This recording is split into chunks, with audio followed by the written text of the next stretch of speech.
వద్దురా నాయనా కాంగ్రెస్ పాలన, వద్దురా నాయనా కాంగ్రెస్ పాలన. ఇదేమి రాజ్యం, ఇదేమి రాజ్యం, దొంగల రాజ్యం, దోపిడీ రాజ్యం. ఇదేమి రాజ్యం, ఇదేమి రాజ్యం, దొంగల రాజ్యం, దోపిడీ రాజ్యం. ఎంపీడీ ఆఫీస్ ముందర ఒక మెమోరాండం కోసం ఎవరు లేరు. అయినా ఈ రోజు నుండి మేము ఈ సమస్యను ఇంకా ఉధృతంగా ముందరికి తీసుకుపోయి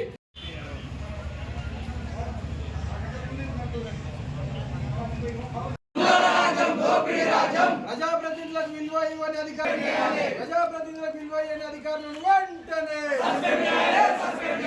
సర్పంచుల విలువ ఇవ్వని అధికారులను వెంటనే, సర్పంచుల విలువ ఇవ్వని అధికారులను వెంటనే.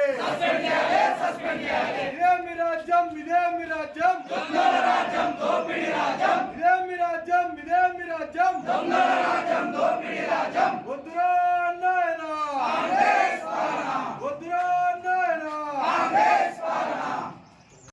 మాజీ ఎమ్మెల్యే గారి తరఫున మేము ఈ కార్యక్రమాన్ని ఇంకా పెద్ద ఎత్తున చేపట్టడానికి మా కార్యకర్తలు సిద్ధంగా ఉన్నాం. సర్పంచులు అందరూ సిద్ధంగా ఉన్నారు. కనీసం ఇప్పటి నుండి అయినప్పుడు అధికారులు కన్ను తెరిచి ప్రతి సర్పంచ్ కానీ ఈరోజు ఇక్కడ ఎంఆర్ఓ ఆఫీసులో పెద్ద మొత్తంలో సర్పంచులు, ఉప సర్పంచులు, వార్డు మెంబర్లు, గ్రామ ప్రజలు ఇక్కడికి వచ్చి ముట్టడించడానికి కారణం మన ఎంఆర్ఓ గారు మాకు ఫస్ట్ గెలిచిన తర్వాత వచ్చిన కళ్యాణ లక్ష్మి చెక్కులను మా ద్వారా ఇవ్వకుండా మినిస్టర్ గారు వచ్చి ఇస్తారని చెప్పడంతో మేమందరం 4-5 సార్లు తిరిగి వెళ్ళిపోవడం జరిగింది. అలాంటి చెక్కులను కూడా వాళ్ళు మా ద్వారా కాకుండా మినిస్టర్ గారి ద్వారా కాకుండా ఎవరో అనామకుల చేత చెక్కుల పంపిణీ జరపడం జరిగింది. అలాంటి దానికి మేము ఎంతో బాధ వ్యక్తం చేస్తున్నాం. ఇంకోసారి ఇలాంటి పరిస్థితులు జరిగితే ఇప్పుడు మినిస్టర్ గారికి కూడా మేము ఒకటే సమన్వయంగా ఒక విన్నపం విన్నవించుకుంటున్నాం. మా ఊరికి వచ్చిన ఇండ్ల విషయంలో కూడా గెలిచిన సర్పంచ్ని కాకుండా ఓడిపోయిన సర్పంచ్ గారి ఇంటి దగ్గర ఒక కార్యకర్తల చేత ఇండ్ల ప్రొసీడింగ్ ఇవ్వడం ఎంతవరకు సమంజసమని మిమ్మల్ని మేము ప్రశ్నిస్తున్నాం.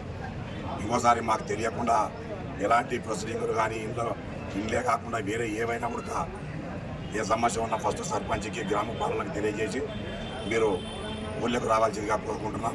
అలా లేని ఎడల మేము ఎంతవరకైనా సిద్ధంగా ఉన్నామని మీకు ఈ సభముఖంగా తెలియజేసుకుంటూ గౌరవించండి, రాజ్యాంగాన్ని గౌరవించండి, ప్రజాస్వామ్యాన్ని కూలి చేయకండి. అంటే మీరు ప్రజలు ఓట్లేస్తే గెలిచినారా? వీళ్ళు నీకు మంత్రి పదవి, నామినేటెడ్ పదవి, ఎమ్మెల్యేగా మీరు ఓట్లేస్తే ఎట్లా గెలిచినారో మేము కూడా సర్పంచ్లుగా ఓట్లేస్తే అట్లా గెలిచినాం. మీరు ప్రజలకు ఏం సమాధానం చెప్పుకోవాలి? నామినేటెడ్ పోస్టులో రాలేదు సర్పంచులు, మీరు మంత్రి గారు నామినేటెడ్ పోస్టులో వచ్చిన మంత్రి, ఎమ్మెల్యే గెలిచొచ్చు ప్రజల మద్దతుగా.